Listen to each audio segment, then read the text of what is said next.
দেখুন কত সুন্দর দেখতে লাগছে। এটা দেখেই কিন্তু খাওয়ার রুচি এসে যাবে। বাড়ির বড় থেকে ছোট সবাই কিন্তু এটা খেতে খুবই পছন্দ করবে।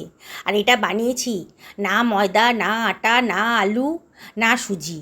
পুষ্টিগুণে ভরপুর এই রেসিপিটা আপনারা সকালে জলখাবারেও করতে পারেন, আবার রাতের ডিনারেও কিন্তু এটা তৈরি করতে পারেন। দারুণ টেস্টি একটা রেসিপি আজকে তৈরি হতে চলেছে, আর বানাতে মাত্র 10 মিনিট লাগবে। আগের দিন রাত্রিবেলা আমি হাফ বাটি মতন ছোলার ডাল আর 1 বাটি মতো গোবিন্দভোগ চাল ভিজিয়ে রাখবো। প্রথমে ভেজানোর আগে কিন্তু ভালো করে ধুয়ে নেব। চালের গায়ে, ডালের গায়ে কিন্তু অনেক নোংরা থাকে, তাই 2 থেকে 3 বার জলটাকে ভালো করে চেঞ্জ করে করে নিয়ে ভালো করে এটাকে ধুয়ে নেব। তারপরে পরিষ্কার জলে এটাকে আমি ঢাকা চাপা দিয়ে 7 থেকে 8 ঘন্টা রেখে দেব। পরের দিন সকালবেলা এই 7 থেকে 8 ঘন্টা বাদে দেখুন আমার কিন্তু সমস্তগুলোই ভালোই নরম হয়ে গেছে।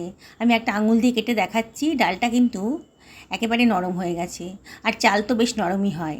এটা জল থেকে ঝরিয়ে নিয়ে আমি একটা মিক্সার গ্রাইন্ডারের ভেতর দিয়ে দিলাম, আর দিয়ে দিচ্ছি খানিকটা আদা, আর দিয়ে দিচ্ছি একটা কাঁচা লঙ্কা, আর 2 টেবিল চামচ মতো জল দিয়ে আমি একটা ব্যাটার বানিয়ে নিয়েছি। পুরো চাল ডালটা একবারে বাটতে পারিনি, আমি সেকেন্ড ব্যাচে আবার বাকি চালের আর ডালটাকে বেটে নিয়েছি, মানে মিক্সার গ্রাইন্ডারে ঘুরিয়ে নিয়েছি। নিয়ে গ্রাইন্ডারটা ধুয়ে একটু জলও দিয়ে দিলাম। দেখুন কতটা স্মুথভাবে তৈরি হয়েছে ব্যাটারটা। এটা ঢাকা চাপা দিয়ে 10 মিনিট রেখে দিলাম। 10 মিনিট বাদে দেখুন কতটা ফুলে গেছে, কতটা স্মুথ ব্যাটার তৈরি হয়ে গেছে আমার। আর এর ভিতরে আমি দিয়ে দিচ্ছি 1 টেবিল চামচ মতো লবণ, আর এর ভেতর আমি দিয়ে দেব 1 টেবিল চামচ মতো সাদা তেল,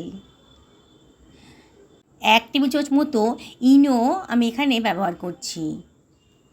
ইনো যে ছোটো পাউচটা প্যাকেটটা থাকে সেটাও ব্যবহার করতে পারেন।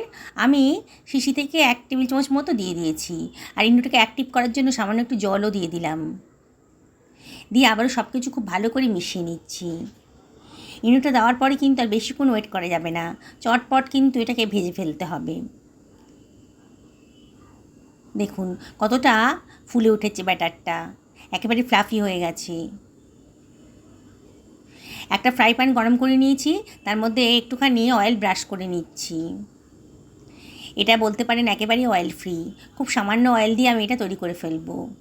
এবার ব্যাটারটা আবারও একটু ভালো করে ঘেটে নিয়েছি, নিয়ে একটা হাতায় করে 1 হাতা মতো ব্যাটার আমি দিয়ে দিলাম ফ্রাই প্যানের ওপরে।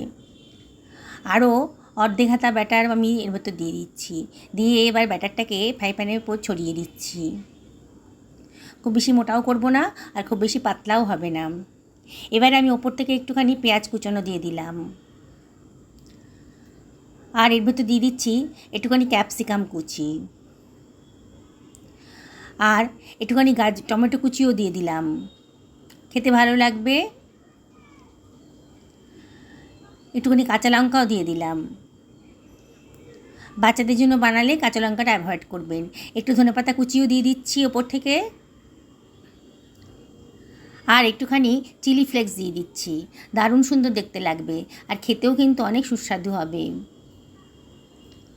এবার এটাকে ঢাকা দিয়ে 1 থেকে 1.5 মিনিট আমি রান্না করে নেব। মিডিয়াম টু লো ফ্লেমে রেখেছি গ্যাসের ফ্লেমটাকে। দেখুন 1.5 মিনিট বাদে ওপরটা কিন্তু, মানে ওপরের পোর্শনটা কিন্তু অনেকটাই শুকিয়ে গেছে।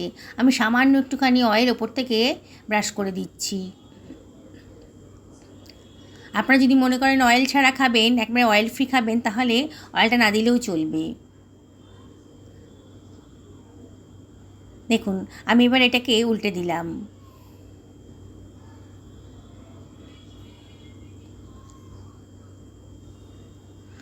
আবারও এপিট ওপিট ভালো করে এটাকে আমি ভেজে নিচ্ছি। দেখেছেন তো কয়েক ফোঁটা অয়েলেই এটা তৈরি হয়ে গেল। আবারও একটুখানি অয়েল ব্রাশ করে আমি আর একটা জলখাবার বানিয়ে নিচ্ছি। বন্ধুরা, রেসিপিটা যদি ভালো লাগে তাহলে লাইক, শেয়ার, কমেন্ট করতে কিন্তু ভুলবেন না। নতুন বন্ধুদেরকে রিকোয়েস্ট করবো আমার চ্যানেলটা সাবস্ক্রাইব করার জন্যে। পাশে থাকা বেল আইকনটা ক্লিক করে দেবেন, তাহলে আমার রান্নার নোটিফিকেশানটা আপনারা চটজলদি পেয়ে যাবেন। আর যারা ফেসবুক থেকে দেখছেন তাদেরকে আমি রিকোয়েস্ট করবো আমার পেজটা ফলো করার জন্যে। একইভাবে আমি পরের জলখাবারটা আবার তৈরি করে ফেললাম। দেখুন এত সুন্দর দেখতে হয়েছে না, আর পুষ্টিতে ভরপুর এই রেসিপিটা যেদিনকে আপনি বানাবেন সেদিনকে কিন্তু বাড়ির সবাই কিন্তু খুব মজা করে খাবে। আর এটা পুষ্টিগুণে ভরপুর, বুঝতেই পারছেন। আর বানানোটা কতটা সোজা, মাত্র 10 মিনিটের মধ্যেই কিন্তু আপনি এটা বানিয়ে ফেলতে পারবেন। রাত্রিবেলা শুধু মনে করে চাল আর ডালটাকে একটু ভিজিয়ে রাখতে হবে। একইভাবে আমি আর একটা জলখাবারও বানিয়ে নিলাম। বন্ধুরা, সকালবেলা আমাদের খুবই তাড়াহুড়ো থাকে, তাই রাত্রিবেলা মনে করে যদি চাল ডালটা ভিজিয়ে রাখেন তাহলে আপনাদের এই রেসিপিটা বানাতে মাত্র 10 মিনিট টাইম লাগবে। অবশ্যই বাড়িতে একদিন বানান, খেতে সত্যিই বলছি দারুণ সুস্বাদু। না এতে ময়দা আছে, না আটা আছে, আর না আলু আছে। একেবারে নতুন ধরনের, নতুন স্বাদের একটা রেসিপি। একদিন যদি বানিয়ে খান না, তাহলে বারে বারে কিন্তু এটা বানিয়ে খেতে ইচ্ছা করবে। দেখুন আমি একটা সার্ভিং প্লেটে সার্ভ করে দিচ্ছি। দেখতে কতটা সুন্দর, দেখেই কিন্তু খেতে ইচ্ছা করবে। বাচ্চারাও এই ধরনের জলখাবার খুবই পছন্দ করবে। আমার সবগুলোই তৈরি হয়ে গেছে। আমি 4টে একটা প্লেটের ভেতর সার্ভ করে দিলাম। দেখুন বন্ধুরা, কি বানাতে ইচ্ছে করছে তো? তাহলে আর দেরি করবেন না, এখনই চাল ডাল ভিজিয়ে দিন। 7 থেকে 8 ঘন্টা বাদে আপনারাও এত সুন্দর একটা রেসিপি তৈরি করে ফেলতে পারবেন।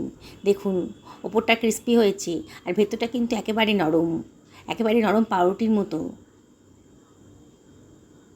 দেখলেন তো বানানোটা কতটা সোজা। সকলে ভালো থাকুন এই কামনা করি আজকের ভিডিওটা এখানে শেষ করলাম। নমস্কার নেবেন।